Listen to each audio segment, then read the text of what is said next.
Others in the Nigeria's oil and gas sector are split over a proposal to establish a new agency focused on decommissioning of oil and gas installations.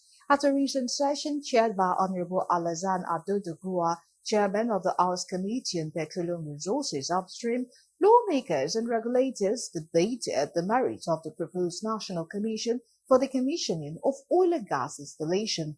However, several regulators questioned the need for a new body, arguing that existing frameworks already address decommissioning.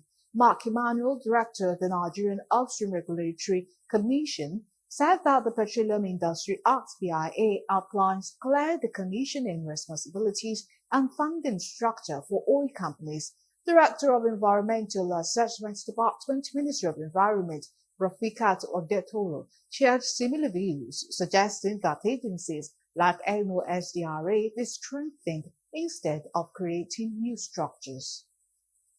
The NCDOC bill, sponsored by the leadership of the House of Representatives, is a landmark legislative proposal aimed at establishing a dedicated commission to coordinate all decommissioning efforts in Nigeria's oil and gas sector. This bill is not just another legislative initiative.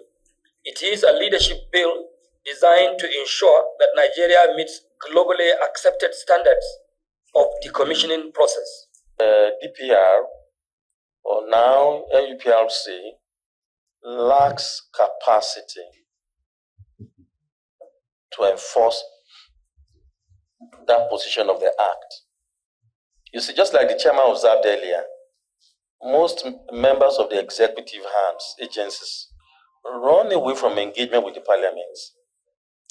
But often than not, you forget that when we meet like this, there are takeaways, there are gains. The commission is of the opinion that creating a separate commission now will undermine the principles of regulatory clarity and predictability that the PIA 2021 sought to achieve, thus impacting on the federal government's initiative on the ease of doing business. But I want to put this on record, that the impacts of decommissioning are largely environmental. This is a country that is battling youth unemployment and declining revenue.